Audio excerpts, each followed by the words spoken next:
기다려주신 분도 있고 또 많이 구독자 이탈하신 분도 있겠지만 보시는 분들 대부분 그렇게 생각하실 거예요. 홍보하려고 복귀했네, 재현. 맞아요.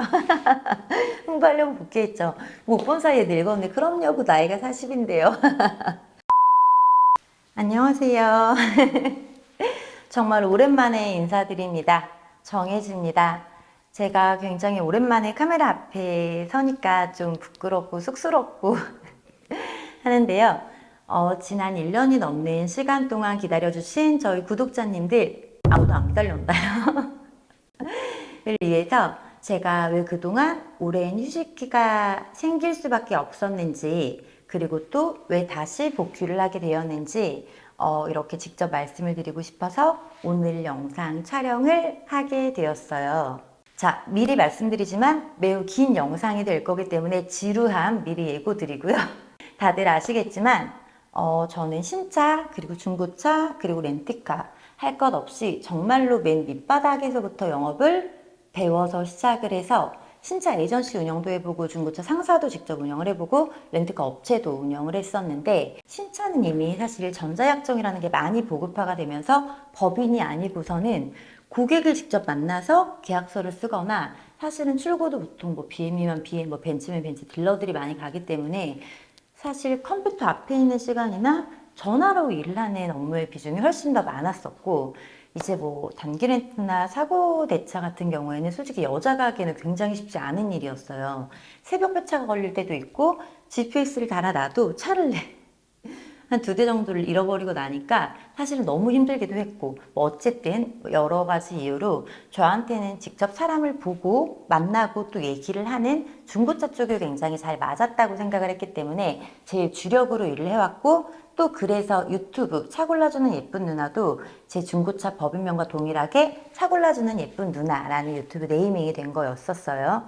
그래서 여러분들에게 중고차로 인식되어 있는 이 차 골라주는 예쁜 누나는 중고차다, 그래서 정해지는 중고차를 하는 사람이다 라는 생각들이 굉장히 많이 있으실 텐데, 제가 중고차를 메인으로 했었던 이유는 시장의 편견을 깨고 싶었던 이유도 있었어요. 아무래도 신차 시장은 시스템이 굉장히 잘 짜여 있고 정보도 굉장히 많이 열려 있고 디지털화가 또 빠른 속도로 진행이 되고 있었는데, 중고차는 좀 여전히 좀 약간 폐쇄적이고 그들만 아는 집단, 속된 말로 모르면 진짜로 눈탱이 당하는 시장이었었거든요. 여자기 때문에 더 신뢰감을 주고 진짜로 차를 잘 골라주는 사람이 되고 싶었어요. 그리고 뭐 이건 개인적인 얘기지만 제가 자동차 바닥에 들어와서 처음 느낀 게 사실은 너무너무 힘들다 였었는데, 이건 뭐 제가 잘났다 예전에 못났다 이런 얘기는 아니고, 내가 살았던 세상의 사람들과는 다른 환경, 다른 마인드, 다른 사고방식들, 이런 것들이 사실 적응하기가 너무 힘든 부분들이 있어서 처음에는 울기도 거의 매일 울었었고, 매일 포기할까, 매일 그만해야 될까, 뭐 이런 생각들을 하기도 하고, 뭐 결국에 내가 차팔이나 하려고 내 인생을 이렇게 열심히 살았나? 뭐 이런 생각도 사실 하게 됐었고, 뭐 그리고 아무래도 얼굴을 드러내고 하는 일이다 보니까 뭐 성게 같다, 뭐 옹파라도 장사하는데 상녀 같다, 뭐 이런 얘기들, 뭐 사실은 여성으로서는 감내하기는 쉽지 않은 중고차 바닥이었던 게 맞죠. 근데 솔직히 생각을 해보면 제가 얼굴을 팔고 장사를 하니까 감내해야 되는 게 맞다고도 생각하고, 또 얼굴을 팔고 장사를 했기 때문에 대부분의 고객님들이 자기 얼굴을 까고 차를 파는데 문제가 생기면 책임져 주지 않을까? 적어도 눈탱이는 안 치지 않을까? 적어도 사후 관리는 좀 해주지 않을까? 이런 이유들로 저한테 구매하시는 고객님들 굉장히 많았던 것도 사실이기 때문에 저도 사실은 이런 걸로 이득을 많이 보기도 했고 근데 이렇게 또 일을 하다 보니까 저도 당연히 차량을 판매하고 나면 정당한 노동의 대가로 수수료라는 걸 받아야 되는데, 이게 또 얼굴이 알려지다 보니까 쉽지가 않은 거예요. 시장이 워낙 폐쇄적이고 이미지가 안 좋다 보니까 왜 수수료를 줘야 돼 하시는 분들도 굉장히 많았고, 근데 어느 시장에서도 문제가 생겼을 때 그 문제를 처리해주기 위해서 비용을 원가에 사실 계산을 하고 있거든요. 유보마진이라고 하는데, 그래야 문제가 생기거나 뭐 고장이 나거나 하면 고쳐주기도 하고 서비스로 뭐 기름이라도 넣어줄 수 있고 하는 거니까. 제가 늘 말씀드리지만 차량을 판매하고 수수료를 받는 행위는 당연히 불법도 아니고 내 노동의 정당한 대가를 받는 건데 근데 그게 또 말씀을 드릴 때는 쉽지는 않죠. 저도 당연히 이해는 해요. 왜냐면 보험 시장만 봐도 뭐 예를 들면 보험 가입할 때나 그럴 때 가입 전까지 사람들이 뭐 엄청 좀 열심히 하잖아요. 뭐 진짜 연락도 많이 하고 뭐 사은품 뭐도 드릴게요, 뭐도 드릴게요, 뭐 영업사원들이. 근데 계약을 하고 나면 그 뒤로 연락하면 카톡에 답장 오는 속도부터 느리거든요. 아니 안 볼 때가 더 많아요. 내가 가입한 보험 언니도 일이 안 없어져. 근데 저는 그런 게 진짜 싫었어요. 저는 그 보험 판매 수당이 얼마인지 사실은 알고 있거든요. 근데 이 정도 받았으면 이 정도는 해줘야지 사실 이런 것들이 있었는데 뭐야 뭐 계약했다고 끝이야 뭐 이런 느낌적인 느낌? 뭐 볼 거 다 봤다고 돈 벌었으니까 뭐 빠이 뭐 이런 느낌? 저는 이게 너무 싫었고 저는 그런 영업사원이 되고 싶지는 진짜로 않았거든요. 그러니까 책임을 회피하는 사람의 이미지를 갖고 싶지는 않아서 모든 출고건, 뭐 모든 문제 있는 건 정말로 직접 다 해결을 하고 했었는데 제가 아무리 열심히 하고 진심을 다 해도 결국에 손님들은 좋은 차를 싸게 사고 싶어요. 어쩔 수가 없어. 근데 솔직히 그런 차는 없어요. 그런 차는 없고 저도 제가 움직이는 비용, 제 시간이 저한테는 그 돈이기 때문에 제가 일을 하는 비용이 들어가니까 당연히 사람이 끼지 않는 것보다는 더 비싸겠죠. 뭐 이제 이렇게 조금 제가 매너리즘에 좀 빠져 있을 때쯤에 제 자동차 보험이 이제 만기가 돼서 제가 보험료가 굉장히 비싼 편이라 삼성 다이렉트가 되게 싸다 그래서 가입을 하려고 앱을 다운받았어. 근데 저는 이런 거 진짜 귀찮아 하거든요. 돈 더 주더라도 그냥 네가 해줘 이렇게 해줘. 택배가 와도 반품 시키는 것도 되게 귀찮은 그런 스타일?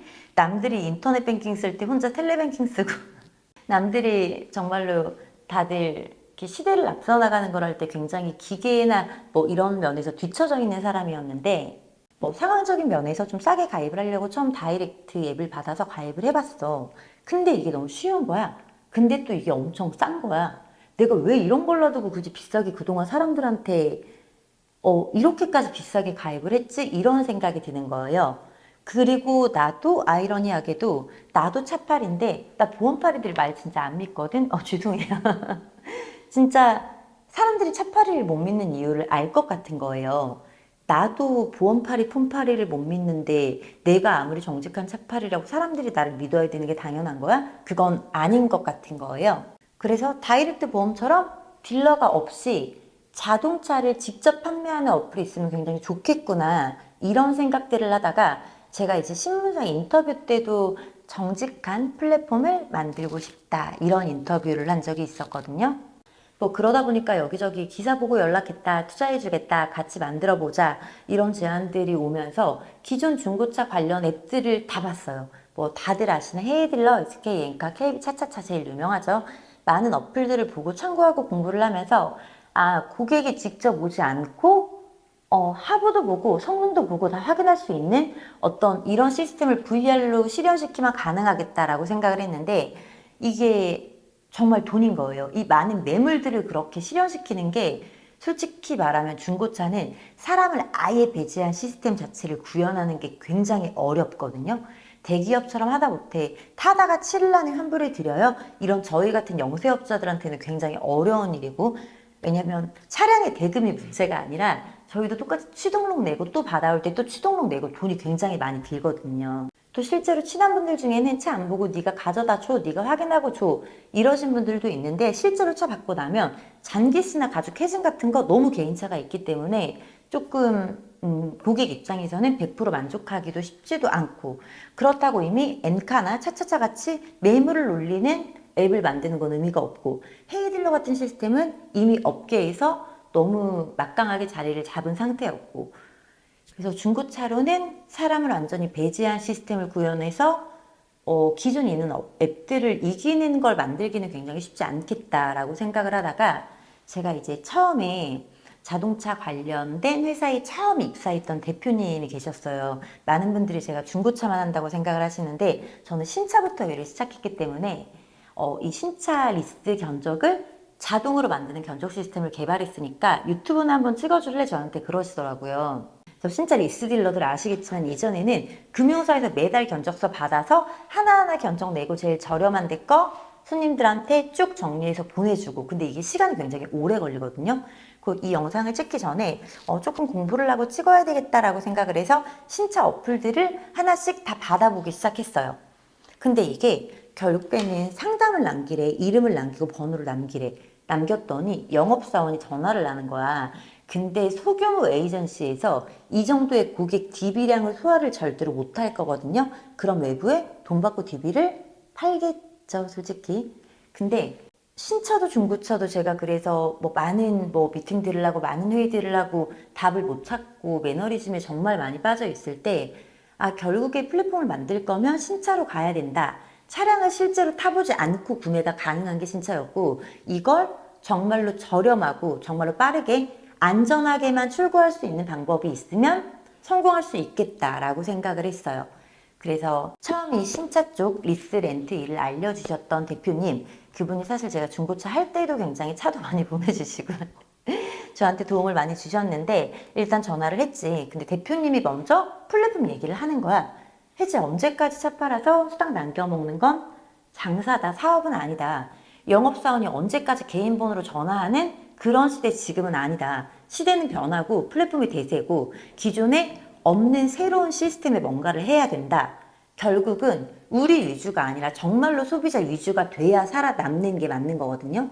그래서 그때부터 대표님이랑 같이 신차 구매 플랫폼 런칭을 준비를 하기 시작했어요. 그러면서 차 골라주는 예쁜 누나라는 중고차 상사는 이제 양도양수를 하고 폐업을 하게 된 거고, 결국에 대표님의 생각도 제 생각도 영업사원이 없는, 사람이 없어야 싸니까.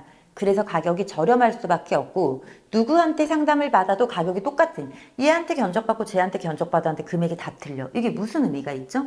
근데 이걸 또 24시간 언제든지 밤에 일하는 분들도 있잖아요. 내가 원하는 방법으로 바로바로 금액을 확인할 수 있어야 되고, 사람을 거치는 게 아니라 금융사들이 직접 입점을 해서 내 개인정보 보호가 가능하고, 금소법, 이번에 아이 예비기간 끝나고 실행기간이 됐는데 금소법을 준수하고 여신협회에 정식으로 등록이 된, 또 직시출고 리스트가 굉장히 많은 이런 어플을 만들면 성공할 수 있지 않을까. 상담을 남기면 영업사원이 전화를 하는 게 아니라 카봇이 자동 응대를 하게 만드는 시스템, 이런 것들이면 소비자들도 만족하고 금액도 굉장히 저렴한 금액으로 마진 없이 출고가 가능하겠다라고 생각을 했거든요. 그래서 지난 1년여 기간 동안 휴식기가 생기게 된 거고, 그 사이에 타보자라는 어플을 런칭을 하게 됐고 이렇게 또 그래서 오랜만에 복귀 인사를 드리게 됐습니다. 기다려주신 분도 있고 또 많이 구독자 이탈하신 분도 있겠지만, 보시는 분들 대부분 그렇게 생각하실 거예요. 홍보하려고 복귀했네지. 맞아요. 홍보하려고 복귀했죠. 못 본 사이에 늙었네. 그럼요, 나이가 40인데요. 더 성계가 됐네. 맞습니다. 어차피 차팔이 이 바닥에서 못 벗어나고 맞습니다. 근데 여러분들은 내가 소비자였을 때 느꼈던 감정들을 정말로 느끼지 않았으면 해서도 있어요. 제가 착한 척을 하는 게 아니라 진짜 저는 배려가 좀 부담스럽게 많이 심한 편인데, 그 이유는 다른 사람들도 저한테 그래줬으면 해서, 내가 느꼈던 불편함을 다른 사람들은 적어도 똑같이 느끼게 하고 싶지는 않거든요. 내가 느꼈을 때 불합리하고 싫으면 남이 느꼈을 때도 당연히 그렇겠지. 그냥 솔직히 나도 홍보하려고 복귀한 게 맞고, 나도 커버자를 만들면 나도 좋겠지. 근데 나도 좋은데 우리 앱을 이용하는 소비자들이 진짜로 좋았으면 좋겠어요. 자동차 구매라는 게 정말로 살아가면서 집 다음으로는 큰 예산이 드는 거잖아. 지금 신차 평균 가격이 4천만 원이 넘었다고 해요. 근데 잘못된 정보로 진짜 억울하게 사기를 당하거나 이런 일들이 굉장히 많으니까 많은 고소건들이 있는 거고, 나는 적어도 모든 업종의 시스템들이 이렇게 투명하게 정직하게 변하고 있듯이 이 업계조차도 그랬으면 좋겠어. 정말로 안전했으면 좋겠거든요. 그래서 카보자라는 어플을 런칭하게 됐고, 카보자도 앞으로 소비자 친화적으로 발전을 하기를 원하기 때문에 그래야 우리가 살아남을 수 있는 거고, 계속적으로 더 많은 개발을 하고 있고, 유튜브 역시도 이전과 차 골라주는 예쁜 누나 때 중고차 매물 소개하고 중고차 이게 저래요, 이게 저래요, 이런 영상이 아니라 실제로 자동차를 좋아하시는 분들을 위한, 실제로 신차를 구매하시는 분들을 위한 정말로 필요한 꿀팁의 영상들 굉장히 많이 준비를 해놨거든요. 그리고 제가 혼자 할 때와는 또 다르게 진짜 스케일이 큰 자동차를 선물로 드리는 이런 굉장히 큰 이벤트도 많이 있으니까 지금까지도 제 구독자로 남아주시고 이 영상을 시청하고 계신다면 앞으로 올라오는 모든 영상들도 굉장히 재밌게 봐주셨으면 좋겠습니다. 지금까지 차 골라주는 지금까지 카부자의 카누나 정혜지였고요. 정말로 긴 영상인데 끝까지 시청을 해주신 분들이 계시다면 정말 감사드리고 늘 저희 구독자분들 좋은 일들만 진심으로 가득하시길 바라겠습니다. 감사합니다.